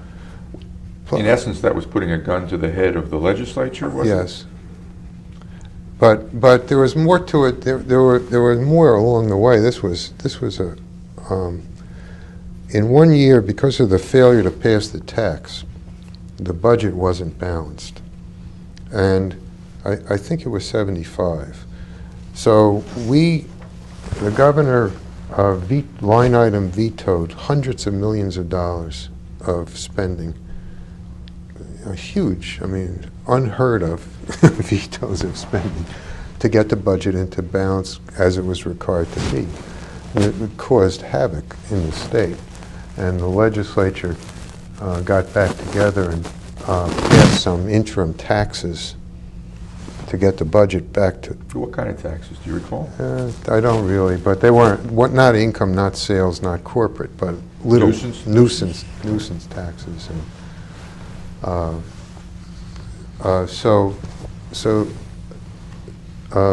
all of those came out when the income tax passed in '76. But even with all that, the state budget was less in that year than it had been in prior years. So it was the first time ever that the state budget actually went down. And I also think it's important to, looking at these issues, to understand that the '70s were tumultuous times economically in this country. We had the gasoline crisis, we had coffee crisis, we had inflation of 15%, we had interest rates 20%, unemployment in double digits. This was the worst economy since the Depression. And so all of what we're talking about took place in a period where people were very unhappy to begin with, and it made all this harder to do. Did Brendan Byrne need to be persuaded to back the tax? I mean, he had said during the campaign that he didn't see a need for an income tax in the foreseeable future. Did he have to be persuaded? Not by me. The one thing I loved about working for Brendan Byrne, in any topic, there wasn't this elaborate decision-making process with meetings and big sessions and memos and all that folderol that delays action. Now, I don't know what conversations Dick Leone or Lou Caden might have had with Brendan Byrne about this. I never had any need that was interrupting my progress to spend a lot of time explaining things and meeting with people and all this. We didn't have time for it, and it wasn't required. So I can't answer the question. Dick or Lou Caden would have to answer the question. But along the lines, because during the same period of time, just as an example, it was by the same tokens, you just knew what you were supposed to do in other areas. Like, let's talk about the ethics area. And we came in on a clean government thing. Was after Watergate. There were scandals in the Cahill administration, and Byrne was going to clean all this up. And just from that, without any elaborate executive orders and memos and new regulations and all, it was clear what we were supposed to do. And the Treasury handles all the patronage contracts, mainly the Treasury. So Dick got Earl Josephson, who was a former reporter, to run Purchase and Property. And so we never in 8 years had any contract or award or anything like that influenced in any way by who contributed or who was a friend or anything like that. When there was a scandal of that type later in history, and I saw Brendan Byrne somewhere, and he said, I was telling people that I once asked you to hire a friend of mine to do an underwriting, and you said no. And I said, Brendan, I've been telling everyone that you never asked me to do that. So let's get our story straight. But I think he was trying to make me look like a good person. But the truth of it was that was what he wanted, and you didn't have to go through all this rigmarole. So, every purchase and acquisition and lease and all that was done on the up and up as best we could do it. And that was just instilled in you? It was instilled in us. It's what we would have done anyway. It was Dick's leadership. I remember on the first day we were in office, Dick had a call from a friend of the governor. And I was in his office, and the guy was, going on. I just talked to Brendan, and that kind of thing. And I don't know what he wanted. Dick said, "I'll call you back," and he called Brendan and said, "What? This guy's bothering me. I just was just fixing my desk, and he's already." And Brendan said to Dick something like, "Go, tell him to go," which was all you had to say. This was it. That was enough, That was substituted for all these memos and staff meetings. You understood how we wanted it to be. The other thing was economy and government. Now there was little things like Bern would say, call you and say, I got this soap, like Irish Spring soap at Morven in a carton. Like we'd buy it for them. And it has a 10 cents back coupon on it. Do we get that? I didn't know. I had to find out. I don't know now even whether we got it or not, because we're buying it wholesale. But the point was, he used to say about Miner, that Miner would look at both sides of every nickel before he spent it, sort of joshing at Miner's expense, but I could tell that that's what Bern thought too. So we did major efforts at saving money, starting with the nickels and moving up. And I had a lot to do with that too. What kind of savings? Savings in what areas? In every area. Let's say we would get a list called waiver of advertising. We had to approve anything purchased without advertised bids. There's a list called the waiver of advertising list. And that was my thing to approve that. So you'd get this long list of, 100,000 here and 50,000, and this was for me like fun, a relaxation from my work. It was like a crossword puzzle, And like I'd call in the tax division guys and say, by the way, we're spending like $100,000 on a bonded warehouse. What's that for? And they would say, well, we intercept bootlegged cigarettes. We have a police force.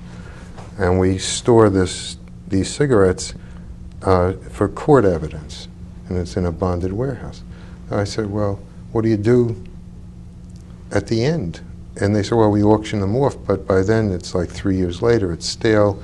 The cigarette companies come and buy it for 10 cents a carton so they can burn it and keep it off the market.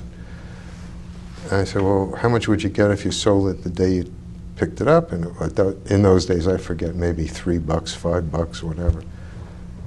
So I said, this doesn't make any sense, Who said you need to keep all these cigarettes for evidence? And they said, well, we just do. And I said, well, what if you captured a stolen frozen shrimp truck? And they said, well, that we could get rid of because it's perishable. So now I said, well, it sounds to me like these cigarettes are perishable too. So I just pick up the phone and called Bill Hyland, who was the Attorney General. Now, this was another great thing about the Byrne administration. Hyland and then Degnan were great. There wasn't all this, well, we'll have a meeting next Tuesday and we'll bring in 3 deputies and we'll write this opinions and all. Hey, Bill, this is the story. He says, tell him to take a Polaroid picture and 1 carton for evidence and just how many were taken and sell them. That was it. Done. We could go down lists. There was one with coffee was big because the price of coffee skyrocketed in, I think, 74 it was. It was right at the beginning because we still had the purchase and property guy from Cahill carried over. And, I mean, people like us were not drinking coffee. You couldn't afford it. But the state was spending millions of dollars on buying coffee, so that was one to look at.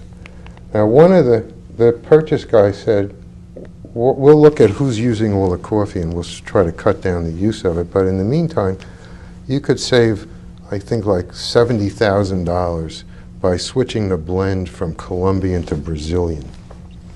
So I said, well, do that, you know. So then we'd have meetings to follow up, like a week later. Do we do this coffee thing? No, we didn't do it yet, because you can't just switch the blend. You have to go through the institutional tasting panel. And coincidentally, they're coming down today to taste these coffees. I said, well, before A state institutional tasting panel? Right, someone from the Greystone and someone, you know, dietitians and all that would come down and vouch for this coffee. So I said, before they leave, you call me with the result. So in the afternoon he called and he said, the new blend lost to the old blend by 74, this I remember exactly, by 74 to 69. He said, now, under the rules, we would have discretion within a 5-point difference to go with the loser. But they had to be at least 70. So we can't make the switch. So I said, well, you tell them, I will save $65,000 in that room today, and I want the name of each person that's there. And maybe they want to taste the coffee again. And then he called me back and said, oh, it passed. So we just had great fun doing this, but we did it, you know, hundreds and hundreds of things, little things, that I'm sure added up to a huge amount of money. I wonder if that's still done today in government, in state government. I don't know. I think there's a problem when the state has huge deficits, $1 billion, you know, gaps in the budget. It's very hard for people to focus on this kind of thing because it doesn't solve the immediate problem that they're worried about. Because, you know, suppose you saved $1 million or $5 million or $8 million, it's a rounding error in the big problem. But I do think it sets a tone, because it gets all around the government, if you do it, that in the bigger things they're supposed to be saving money too. And we had clashes with a lot of the cabinet people over stuff. And the one, you know, with Byrne, you could always count on him backing you in this. You know what I mean? So you never worried about which cabinet officer or who was who had a relation. That was out of the picture. You did what was right. If they complained, he would back you 100% of the time, and that's what happened. Because you were right? Because you were right, because that's what he wanted you to do. We had, this was later, but there was a problem about wasting postage. It was in the Star Ledger, and it was an expose and blah, blah. And we were wasting money on postage. So I got the guy who ran the state post office, which was in Treasury, but I didn't know it. It was in the basement, the State House. And he probably was the source of the story, which is fine, you know. So I said, all right, you write up what everyone's supposed to do, and I'll sign it, and I'll tell them there's no appeal except directly to me on anything you say or do, which we did. And then a little while after that, for example, there were others, but Community Affairs had some book they were mailing out, but they went to the federal post office without going through the state post office. So instead of using book rate, they used first class rate and blah, blah. It was like $10,000 extra. And this federal post office tipped our guy off. And so I said to the budget director, freeze their whole travel budget for the whole year, which we did. So Pat Sheehan was, a very good friend, She called me up, she said... She was commissioner. Commissioner, yeah. I feel like a school child being scolded. How can you do that? I said, this is it. I don't have time. There are rules. You follow the rules. And then we don't have to worry about any of this. And that's what it is. Now, the point of it, these stories get around, So they talk to, everyone talks to each other. So you don't have to send memos. You do something. And then at a cabinet meeting, on this postage issue, we found out that the Department of Education had its own Pitney Bowes postage meter machines, a lot of them, and that they were sending mail not only for state business but for all kinds of other business, like nonprofit national education groups and blah blah, in large numbers of dollars. I'm making it up, but let's say $75,000 in non-state. So it was in the original rules that you couldn't have these machines. You had to turn them in, which they didn't do. So we sent over a squad from people, and they had hand trucks, and they picked up all these machines and took them. So at a cabinet meeting, Fred Burke went into a rage. And he stormed, troopers came in and blah, blah. And Burns sort of twinkles, he says, Cliff, what you want to answer that? And I said, well, they're spending $75,000 on non-state business. And he says, well, I guess that's a good answer. But we had these quite frequently, and that was the rule. That's what we did.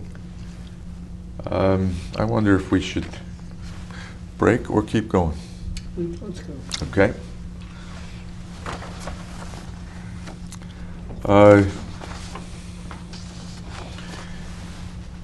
What do you recall about your contacts with legislators in trying to rally support for the school finance package that you had put together? Well, we all had assignments. My principal one was Anthony Imperiali. Why you and him? I don't know. I should have had the easiest task because his district did better than any other district in the state, in Newark. So he came in with two pretty rough-looking guys into my office, and I went through my spiel, and at the end of it, I think they were carrying guns too, but anyway, he said to his friends, "You think I could karate chop this desk?" It was like a big walnut desk. That's what. So that was my. I don't think he voted for it. Well, I went around. I went up to Sussex County to be on a radio show with one of the legislators from up there, and I went to Union County with Betty Wilson. Appeared at a school and talked about this with her constituents. There are guys in the back walking around with those kind of weapons that you see in Chinese movies, those things, I forget what you call them, black armbands. It was wild, but we all talked to legislators. I undoubtedly spent a lot of time with the Bursteins and people like that, working on. To what extent did this become the focus of the first Byrne administration? Well, it wasn't even my focus. It was important, and it was accomplished, but it wasn't the only thing we were doing. And once I presented this, I had follow-up work on, as I just described, and when they made changes, we'd have to comment on it. Mainly the most important part of that was at one point, I think it was in December of '75, the legislature decided to accept a compromised income tax and proposed it to Byrne, which was a real breakthrough. What, that it came from the legislature? Yeah, that they were going to go along with an income tax, but a different one. And we analyzed it, and the problem was it wasn't enough to do what we needed to do. And therefore, we would do this income tax, and then we'd be back.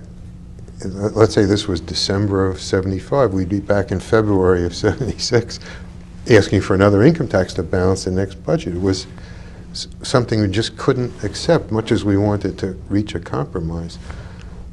One of our goals in all this was that whatever we did would last for the whole Byrne term. 2 terms, which it did, by the way. So we recommended rejecting that, and Byrne rejected it, and that caused tremendous conflict with the legislature. Who were the legislators I'm not spearheading sure. that effort? I'm not sure. Do you remember who the legislators were the year before, other than Imperiality, who were considered swing votes? No, I wasn't involved with the legislative strategy and counting heads and all that stuff. But I just wanted to add about the main thrust of the Byrne administration and all that. I mean, in 1975, New York State defaulted on notes from its Urban Development Corporation, and that prompted New York City to effectively go bankrupt. That had a tremendous ripple effect nationally, but here first, New Jersey first. So we had a real threat of seeing Newark go under, and the State Housing Finance Agency. And I worked on both of those intensively for the better part of, or the latter part of 1975, in both cases successfully, to avoid that kind of catastrophe. Because if Newark went under, others would too, Jersey City and so forth. And we, in the case of Newark, they had notes outstanding, tax anticipation notes and bond anticipation notes. And those were coming due in, let's say, January, and the banks in Newark and Prudential, whoever held those notes, came to the state and said, we're not rolling over those notes because of New York, the control of the currency has new rules, we can't do it, blah, blah. We want you to buy back those notes, relend. And of course, the state was broke. And part of what I was doing in 1975 was going back to the pension funds to get back the money that traditionally had gone to them in July for their annual amounts, because we didn't have any money, the cash. We had no cash. So there were other things happening. Okay. And we succeeded there too. But in Newark, we were not going to use the pension funds for that. It was as a matter of principle. And we had no money. And so I came up with this plan, which I remember talking to Dick. He was in Washington, and I called him and I said, here's the best thing I can do. And it was, the banks will roll over the notes, and in fact they'll add more notes to it. And we will supervise Newark's budget more tightly using the state, local government, and we will make their bonds marketable within a year. How? So I went up to Newark. Dick said, they're not going to buy this. I was like, you're not offering them anything. I said, yeah, what are they going to do? Have these notes go into default on their records? So I went up to this room, big room in Prudential, big round table, lots of people there, and we're chatting, and somebody came up to me and said, well, when are your people coming? We'd like to get this meeting going. I said, what people? I'm the people. I've been here. So we sat around this big table, and I told them this plan. and they said, okay. So Newark got bailed out by them, and then we invented what's called the Qualified Bond Act, which was sui generis out of our office. And we went with, actually Jersey City was the first one to use it, to need it. And we went with them. They were our trial case, and they got rated A. Bonds got rated A by both rating agencies. And then we went with Newark, and everyone got rated A. And that's been the foundation of municipal finance in New Jersey ever since. The Qualified Bond Qualified Bond Act. Which does what? It fundamentally subjects the city to a higher degree of oversight by the state in its budgeting. And then, once you're qualified that way, each capital ordinance and each bond issue has to be approved by the state. And then the state routes your state aid payment to the trustee for the bonds, so that the bondholder gets first crack at that money, and that way it gives the bondholder more security. It works fine.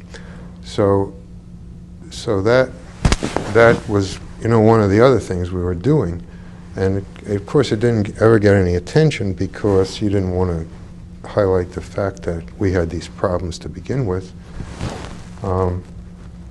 But I remember we did a thing in New York with the bond market people and our bond counsel, and I was making the presentation, and some guy, a little bit drunk, got up and was really upset about this and started attacking me and the program, and I went to law school, and on and on. Was it pretty much out on a limb, what you were doing? No, it was fine. It was like nothing. The whole thing was nothing. That was the beauty of it. It didn't cost anyone anything. It didn't require a lot of work. Just didn't change anything. So he went on attacking me, and our bond counsel, Bob Verdun from Mudge Rose at the time, got up to answer that. He said, well, I can see why you went to law school and didn't get your degree. That was the end of that. So that was one. And the other was Housing Finance Agency. Now, these housing finance agencies, all the urban states have them. And they get federal money, and they build subsidized housing. And all of them, for some reason I don't understand, were financed with notes instead of bonds. I mean, you're making a 30-year mortgage loan to some developer of a housing project, but you finance it with a 1-year note instead of a 30-year bond, because during that year you're paying lower interest. But in any case, all these housing agencies had accumulated, including ours, large amounts of 1-year rollover notes, which depended on access to the bond market to be rolled over. And we had spotted this as a problem in '74 when we came in, and we were trying to urge the people running the Housing Finance Agency to convert to bonds. When New York happened, and New York was Urban Development Corporation, moral pledge. Moral pledge is the kind of bond we use at the Sports Authority, and it was the kind of bond that supported the Housing Finance Agency. And it suddenly became poison because of New York. So our underwriters told us, we're not going to be able to sell bonds. So we're going to have to roll over the notes. And then later they came back and told us, we're not going to be able to sell notes either, because everyone knows that you'll not be able to sell bonds. So we're going to go into default. And we had, I don't know, like 65 million of notes coming due this month and 100 million next month, a chain of these notes coming due. And what was happening was, like, Pennsylvania's HFA went bankrupt, shut down. New York shut down. Michigan shut down. Massachusetts had the ability to put $500 million of state bonds out to fund their housing agency without a referendum. We didn't have that right. So our decision was, if we're going to go down in flames over a note sale, let's go down in flames over a bond sale. But we won't sell moral pledge bonds. We'll sell the bonds that you couldn't sell before without a moral pledge because they weren't safe enough. But now we'll sell those. And we drummed up this bond issue. And here we went to the governor. We didn't usually have to involve the governor in things, but we went to him because this was a bit serious. And he hosted a breakfast at Morven for all the bankers in the state. And the purpose was to get them to buy these bonds. Why would they buy the bonds if they didn't have the moral pledge and the state's finances were because shaky? The bonds did have security in the revenues of the project. They were junk bonds, but they were reasonably good bonds. But the reason to encourage them to buy them was because they needed to save the state of New Jersey. And was it pitched to them that way? Yeah. By whom? By the governor and then by me. Dick Leone as well? And Dick. And then there was like this great silence. How many bankers do you think were Maybe there? a dozen. And then Tom Stanton, who was a banker in Jersey City in a small bank, First Jersey Bank, he was the one who finally stood up and said, I'm buying those bonds with some amount. This is a valuable agency. It's important to this. You know, he made the kind of speech that you'd want to hear. I don't know whether he convinced others or not, but in any case, we did sell those bonds without the moral pledge. The bonds went off well, and that enabled us to keep selling bonds, which in turn enabled us to capture all the federal subsidy allocations from all those defunct state agencies, as much as we could use. And we went into this rip-roaring production of housing using everyone's allocations, but it got us into trouble because we couldn't manage all of it. And then there were some problems of that kind later, which we then had to straighten out. But these were things that were occupying our time during, so it wasn't just the school finance reform. I can see why they call you an expert on public finance. I have to tell you this, speaking of that, when we were leaving that meeting in New York, I talked about with the qualified bonds and we're in an elevator, and some underwriter who I didn't know said, you know, I enjoyed your talk. He says, that was like a brilliant thing. How did you come up with that? And I said, because I didn't know anything about your field. I had no, which is true. I didn't really know. They were showing us what other states did in the event of a default. You'd come in with this and come in. And I said, we don't want to have anything about the event of a default. We want to prevent the event of a default. So we don't want fixed default. We want, and so we came up with, well, we'll give them the money ahead of time. So, well, thank you for saving the state of New Jersey in the 70s. One quick question, and then we're going to take a break. You said that at one point you looked at the pension funds as a place to find some money when the state was in a crisis. Is that not what has led 30 years later to what we were talking about off camera earlier, a crisis in the pension and health benefits area for the state? I mean, subsequent administrations have also looked to the pension funds when they've been in. No, there are two issues here. This was a matter of cash flow.